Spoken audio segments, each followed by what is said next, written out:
ഇവിടെ ഈ ഗവൺമെൻറ് അവതരിപ്പിച്ച ബഡ്ജറ്റ് എന്ന് പറയുന്നത് പഴയ ഗവൺമെൻറ്റിൻ്റെ തുടർച്ചയല്ല, പൂർണ്ണമായും ഒരു പുതിയ ബഡ്ജറ്റാണിത്. ബഡ്ജറ്റ് എസ്റ്റിമേറ്റിൽ തന്നെ 11,000 കോടി രൂപയുടെ കുറവുണ്ട്. നയത്തിൽ വ്യത്യാസമുണ്ട്, പദ്ധതികളിൽ വ്യത്യാസമുണ്ട്, ഘടനയിൽ വ്യത്യാസമുണ്ട്. അപ്പോൾ പഴയ ഗവൺമെൻറ് പാസ്സാക്കിയതിൻ്റെ ഭാഗമായി ഇത് സബ്ജക്റ്റ് കമ്മിറ്റിക്ക് വിടേണ്ടതില്ല എന്ന രൂപത്തിൽ ഒരു തീരുമാനമെടുക്കുന്നതിന് പ്രസക്തിയില്ല. മാത്രവുമല്ല, മറ്റ് സബ്ജക്റ്റ് കമ്മിറ്റികളെ പോലല്ല നമ്പർ 8 ഡിമാൻഡുമായി ബന്ധപ്പെട്ടുകൊണ്ടുള്ള ധനകാര്യ ബില്ലിനെ തുടർന്നുള്ള ഡിമാൻഡ് ചർച്ചയുടെ ഭാഗമായിട്ടുള്ള സബ്ജക്റ്റ് കമ്മിറ്റി.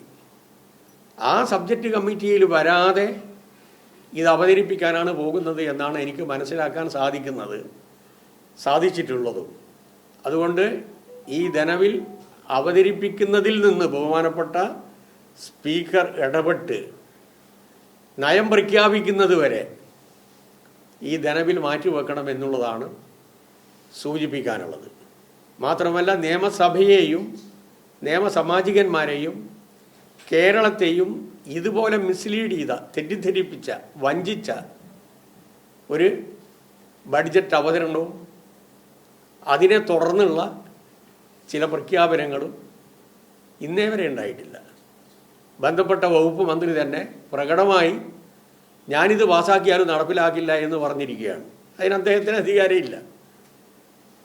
പക്ഷേ സൂചിപ്പിക്കുന്നത് എന്താ? അദ്ദേഹം പോലും ഇത് അറിയുന്നില്ല എന്നുള്ളതാണ്. അപ്പോൾ തികച്ചും ജനവിരുദ്ധമായിട്ടുള്ള ഒരു ബഡ്ജറ്റാണ്.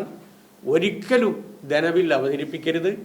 അവതരിക്കുന്നുണ്ടെങ്കിൽ തന്നെ ബഹുമാനപ്പെട്ട VM സുധീരൻ സൂചിപ്പിച്ചതുപോലെ ഈ കോടിക്കണക്കിന് രൂപ മദ്യലോബിക്ക് ലഭ്യമാകുന്ന ജനവിരുദ്ധമായ നയമടങ്ങിയ മദ്യനയം പരിപൂർണമായും ഒഴിവാക്കിക്കൊണ്ടും അതുമായി ബന്ധപ്പെട്ടുകൊണ്ടുള്ള നികുതി നിർദ്ദേശങ്ങൾ പിൻവലിച്ചുകൊണ്ടുമായിരിക്കണം അവതരിപ്പിക്കേണ്ടത് എന്നുള്ളതാണ് എനിക്ക് സൂചിപ്പിക്കാനുള്ളത്. ഞാൻ പാർലമെൻ്ററി കാര്യ വകുപ്പ് മന്ത്രി കൂടിയായിരുന്നൊരു ഘട്ടത്തിൽ, ഒന്നാം പിണറായി ഗവൺമെൻറ്റിൻ്റെ കാലഘട്ടത്തിൽ ഞാൻ പരിശോധിച്ച് നോക്കുന്ന സമയത്ത് ഇന്നേ വരെ ഇല്ല ഈ രൂപത്തിലുള്ള ധനബില്ലുമായി ബന്ധപ്പെട്ടുകൊണ്ട് സബ്ജക്റ്റ് കമ്മിറ്റിക്ക് റെഫർ ചെയ്യാത്ത ഒരു പ്രീസിഡൻറ്റേ ഞാൻ ഇന്നേ വരെ കണ്ടിട്ടില്ല.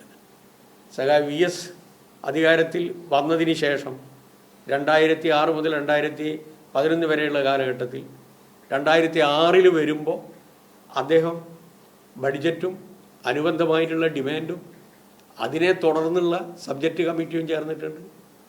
ഉമ്മൻചാണ്ടി പോയ സമയത്ത് ബഹുമാനപ്പെട്ട പിണറായി വിജയൻ മുഖ്യമന്ത്രിയായിരിക്കുന്ന സമയത്ത് അദ്ദേഹവും തുടർന്നിട്ടുണ്ട്.